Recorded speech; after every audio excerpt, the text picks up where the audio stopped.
Quand j'étais petit, je voulais être footballeur, mais j'ai vite compris que j'avais pas les qualités requises. Salut, je m'appelle Kemmler.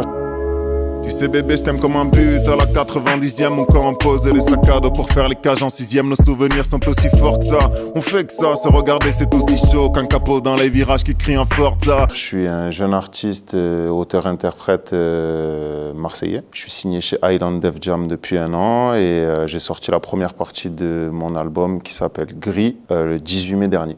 Tu peux me concerter comme un adjoint de coach, me conserver comme un joueur important. T'es super rare comme un putain de bon gaucher qui sort du centre à 20 ans. J'ai commencé le rap dans les ateliers d'écriture au collège, à peu près à 14-15 ans. Puis un jour, il y a une opportunité qui s'est présentée pour moi en 2016 où j'ai sorti un son qui s'appelle Seller. Et j'ai signé mon premier contrat de management. 2 ans plus tard, je sortais un album qui s'appelle Rose. Et à la sortie de Rose, je signe chez Island Def Jam. C'est du rap. T'étais la seule que j'aimais. J'aurais tout flambé pour être à tes côtés. Te revoir ça me gêne. Un style de rap qui est entre l'électro, la variété française et le rap. J'essaye d'allier ces 3 styles qui sont des univers qui me correspondent totalement et j'essaye de créer ce qui est aujourd'hui moi. J'écoute de plus en plus de variétés françaises. Les Madame Monsieur. Je m'appelle Merci.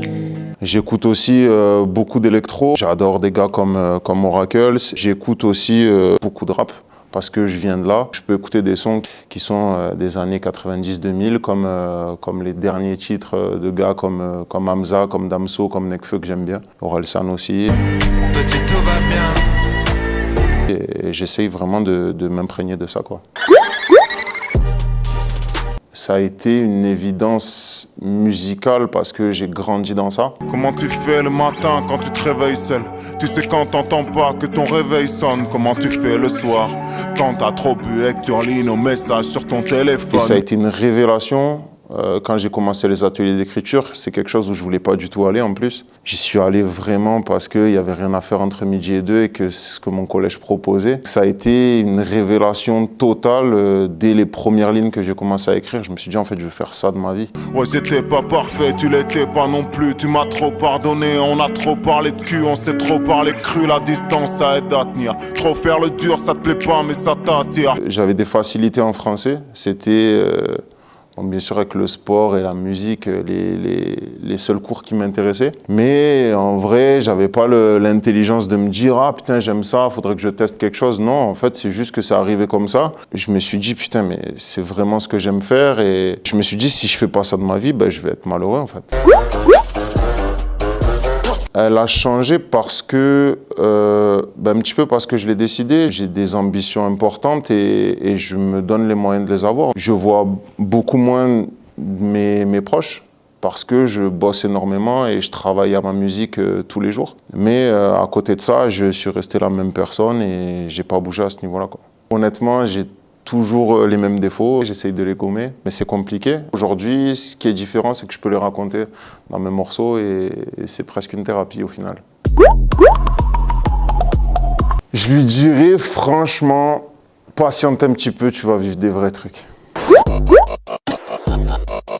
Je suis passionné de ma ville, j'arrive pas à m'en détacher. Pour moi, ce serait peut-être plus facile de vivre à Paris. Ma maison de disque est sur Paris, mais c'est impossible de quitter Marseille, j'aime trop ma ville. C'est en moi et c'est inexplicable en fait. Mon club, c'est une passion, c'est mon père qui m'a transmis ça. Un coup tu m'aimes, un coup tu m'évites.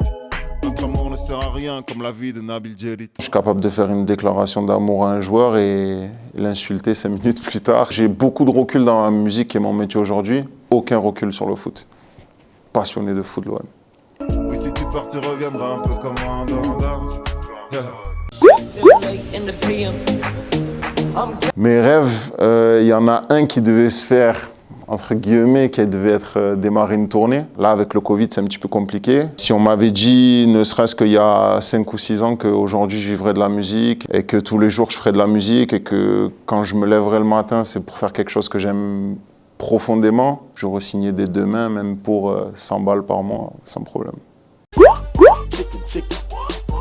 Il s'est passé uniquement chez moi. J'ai pas bougé, j'ai beaucoup bossé. J'ai beaucoup discuté avec mes abonnés. Je me suis dit, les gens qui sont seuls se font chier en plus. Donc beaucoup de live, un petit peu comme tout le monde. J'ai créé des morceaux avec mes abonnés. Je sais que certains l'ont vécu comme un moment très désagréable, mais moi, pas vraiment. En fait, j'ai eu des bons moments et dont je me rappellerai un bout de temps, je pense.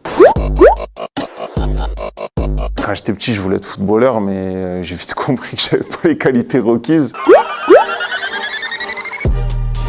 Mais manie, je suis un hypocondriaque très stressé. Ça veut dire qu'avant de monter sur scène, et même au moment des balances, donc les répétitions, je vais vraiment être très directif et chiant. C'est parce que je veux que tout soit parfait tout le temps. Quand je pense que j'ai raison, je lâche jamais rien.